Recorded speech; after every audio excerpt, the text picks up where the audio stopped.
Every young girl dreams of being a princess on her wedding day, but with so many things to think about, choosing a dress can seem a long way off. Claire and Gary from Armadale are hoping to get married next year, but they're finding planning a wedding a little bit overwhelming.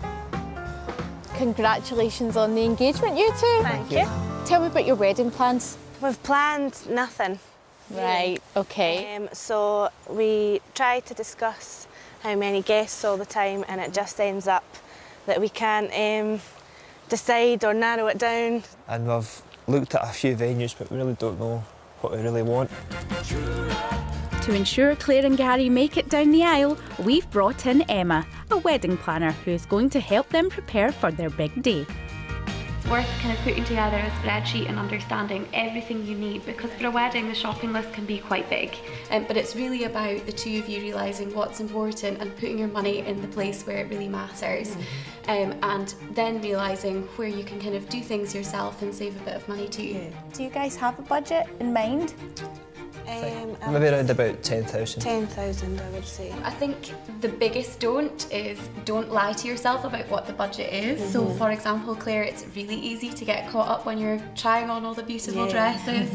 I think the key thing there is be very firm with the company or the shop that you're in and tell them this is my budget. Don't show me anything more, because all that will result in is you spending more than you want to. You know, if you don't ask, you don't get. So there's always potentially room for movement. So you could say to a supplier, look, we want to use you, but would you mind waiving the delivery fee and we'll get you paid? So those are kind of good little starting points. How are your bargaining skills, you two? Claire's the bargainer here. I'm quite good. Right, okay, so you can go in there and get some deals. Emma recommends that the wedding venue and catering shouldn't be more than 40 to 50% of the budget, giving Claire and Gary around £4,000 to £5,000. So with that in mind, we're going to show them 3 venues, each offering something different. First up, old meets new in the historic setting of Borough Halls in Linlithgow. I could see us having a ceremony here. Really nice. This venue seems perfect, but the cost of catering is additional to the venue hire, which could take Claire and Gary over budget. It really stands That's brilliant, isn't it? It's brilliant. Next is the McDonald Houston House. This countryside hotel can offer Claire and Gary an all-inclusive wedding package. A hotel package may save time and stress, but it can be pricey, so don't be afraid to haggle. It feels a bit like... It's a little bit old-fashioned. Okay, I think we need to turn that frown upside down. Maybe venue number 3 will help us do that. Come on. Hopefully. Come on. Last but not least, a local village hall. It's different. It's not what I thought.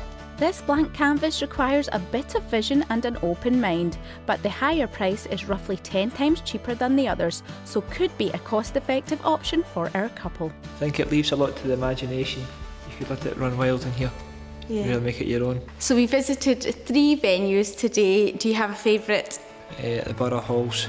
I like the space, I like how bright and modern looking it is, but I think this venue here's got a lot of potential. It might be that somewhere like this, if we're wanting to do it low budget and that is the main thing, then we might have to compromise and take away some of the fancy things for just a good day. Definitely a lot more closer to the final step now. If, like Claire and Gary, you're planning a wedding or making other financial decisions, visit the Royal Bank of Scotland Life Moments website for advice from our experts and to catch up with all the Life Moments stories.